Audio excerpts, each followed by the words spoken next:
Good morning friends. చాలామంది ఈ పెళ్ళిళ్ళ సీజన్లో, ఈ శ్రావణ మాసంలో మంచి మంచి బ్రాండెడ్ షర్ట్స్, స్లిప్పర్స్ కానీ, చెప్పులు కానీ, వస్తువులు కానీ, ఐటమ్స్ కానీ ఆన్లైన్ ద్వారా ప్లస్ డైరెక్ట్ షాపింగ్కి వెళ్ళి చాలామంది సేల్ చేశారు. కొంతమంది అయితే దీపావళికి ముందుగానే ఆన్లైన్లో బుక్ చేసుకున్నట్టు క్రాకర్స్ కానీ ఇలా చేసుకుంటూ ఉన్నారు. మంచిదే, అంటే ఇతర దేశంలో ఉన్నటువంటి వస్తువులు మెయింటైన్ చేయాలని, తెలుసుకోవాలని. లేదు మన లోకల్గా ఉన్నటువంటి పెద్ద పెద్ద షాపింగ్ మాల్స్ ఇవన్నీ చేసుకోవడం మంచిదే. కానీ ఒక చిన్న సమస్య వచ్చింది. వీళ్ళందరూ ఎటుపోయారు? మొన్న కరోనా టైంలో ఒక్కడు కూడా షాపింగ్ తీయలే, ఒక్కడు కూడా ఏ మాల్ ఓపెన్ చేయలే. మరి వీళ్ళందరూ ఎటుపోయారు? మరి మనం అందరం ఎక్కడ కొన్నాం వస్తువులన్నీ? దాదాపు 2 సంవత్సరాల పాటు మనం వస్తువుల్ని లోకల్గానే కొన్నాం. ఆ లోకల్గా కొంటే వచ్చే లాభం ఏంటి, బయట కొంటే వచ్చే నష్టం ఏంటో ఒకసారి, అంటే జనరల్గా ఒక ఫ్రెండ్గా చెప్తున్నాను. సపోజ్ ఇతర దేశస్తుడు యొక్క వస్తువులు మనం కొంటే ఆ దేశానికి వెళ్ళిపోతుంది మన డబ్బు అంతా.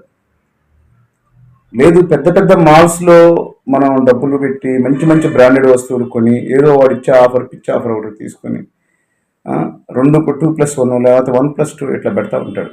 దీనివల్ల ఎక్కడో ఉంటాడు వాడు ఓనర్, కానీ ఆ డబ్బంతా మనం అక్కడికి వెళ్ళేసేసి వాడి చేతిలో పెట్టేస్తాం. వాడు గొప్పవాడు అయిపోతాడు, ఎక్సలెంట్. అయితే ఇక్కడ ఒక చిన్న సమస్య వచ్చింది.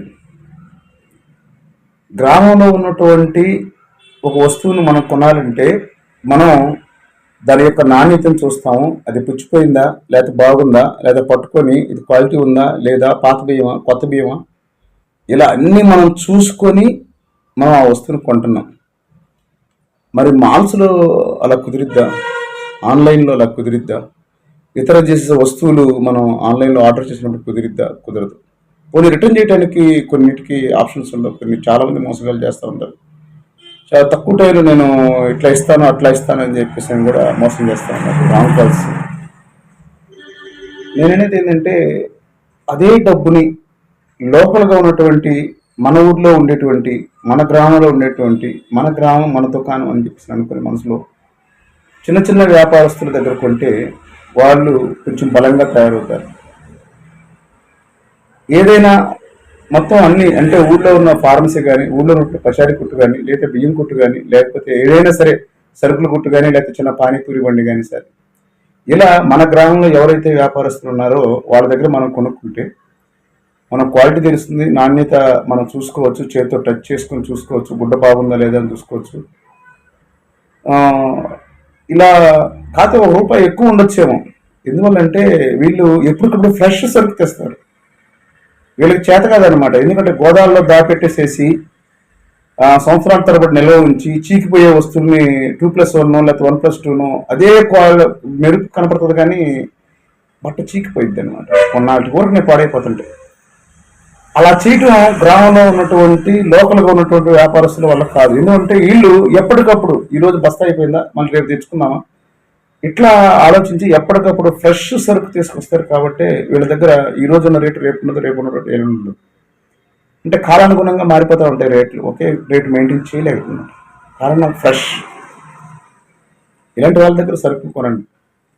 ఎందుకు కొనమంటున్నానంటే, మనకి ఏదైనా అవసరం అయితే, మన చదువులకి, పిల్లల ఏదైనా పెళ్ళిళ్ళకి లేదా ఫంక్షన్లకి అవసరమైతే ₹1,00,000 ఇవ్వరానా అంటే ఇస్తాడు. అన్నా లేదు ఈరోజు డబ్బులు నేను తేలేదు, రేపు ఇస్తానంటే ఇస్తాడు. అన్నా ఒక 10,000 అప్పు కావాలా అంటే చేతికి ఇస్తాడు. లేదు ₹1,00,000 అమ్మాయి పెళ్ళి ఉంది కొద్దిగా అవసరం అంటే ఇస్తాడు. కానీ ఎవరైతే షాపింగ్ మాల్స్ మెయింటైన్ చేస్తున్నాడో, ఎవరైతే ఇతర దేశస్తుల యొక్క ఫోన్స్ మనకు ఆన్లైన్లో పెట్టి అంటగడుతున్నారో వాళ్ళు మనకి ఎవరండి? సో మనం ఇక్కడ నష్టపోతుంది, మన సొమ్ముని మనం నష్టపోతున్నాం. మన సొమ్ముని తీసుకొని వెళ్ళి వేరే వాడి చేతిలో పెట్టేసేసి మనం నష్టపోతున్నాం. మన గ్రామంలో ఉన్నటువంటి మన గ్రామీణ వైద్యులను కూడా మనం కాపాడుకోవాల్సిన బాధ్యత కూడా మన మీదే ఉంది. వీరందరితో పాటు ఎలా అయితే మన వ్యాపారాలను మనం డెవలప్ చేసుకుంటున్నామో, ఎలా అయితే మన గ్రామాన్ని మనం కాపాడుకుంటున్నామో, అలాగే ఎప్పటి నుంచో చేస్తున్నటువంటి గ్రామీణ వైద్యుల్ని రాష్ట్ర ప్రభుత్వాలు వీళ్ళు చేయొద్దు, వైద్యం చేయకూడదని రకరకాల ఆంక్షలతోటి రకరకాల ఇబ్బందులు పెడుతున్నటువంటి గ్రామీణ వైద్యులను కాపాడుకోవటం కూడా మన బాధ్యత. ఎందువల్లంటే రూ. 50 తీసుకుని వెళ్ళి అతని దగ్గరికి వెళ్తే ట్రీట్మెంట్ అయిపోతుంది. ఒక రూ. 100 అయితే హ్యాపీగా తగ్గిపోతుంది వ్యాధి కూడా.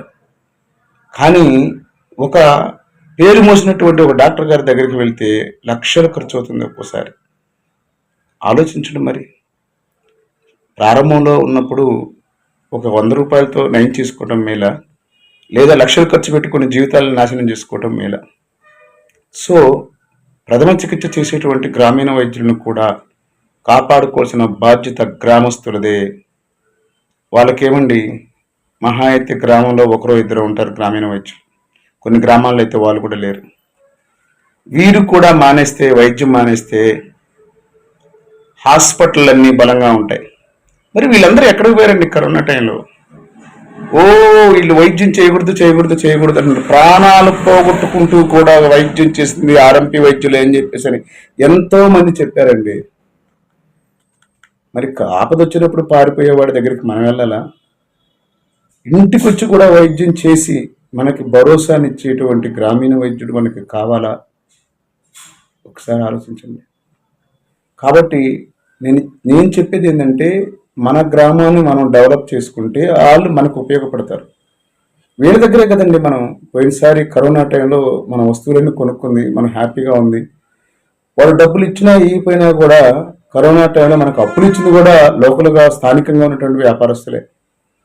కాబట్టి ఎప్పుడు కూడా మన గ్రామాన్ని మనం డెవలప్ చేసుకోవాలంటే ఎక్కడి నుంచో రారండి, అది మన వల్లే సాధ్యమవుతుంది. కాబట్టి ఏదైనా వస్తువు కొనేటప్పుడు బ్రాండెడ్ పేరుతో బయట కొనే కంటే స్థానికంగా ఉన్నటువంటి వ్యాపారస్తులను సహాయం చేయండి, అభివృద్ధి పరచనివ్వండి.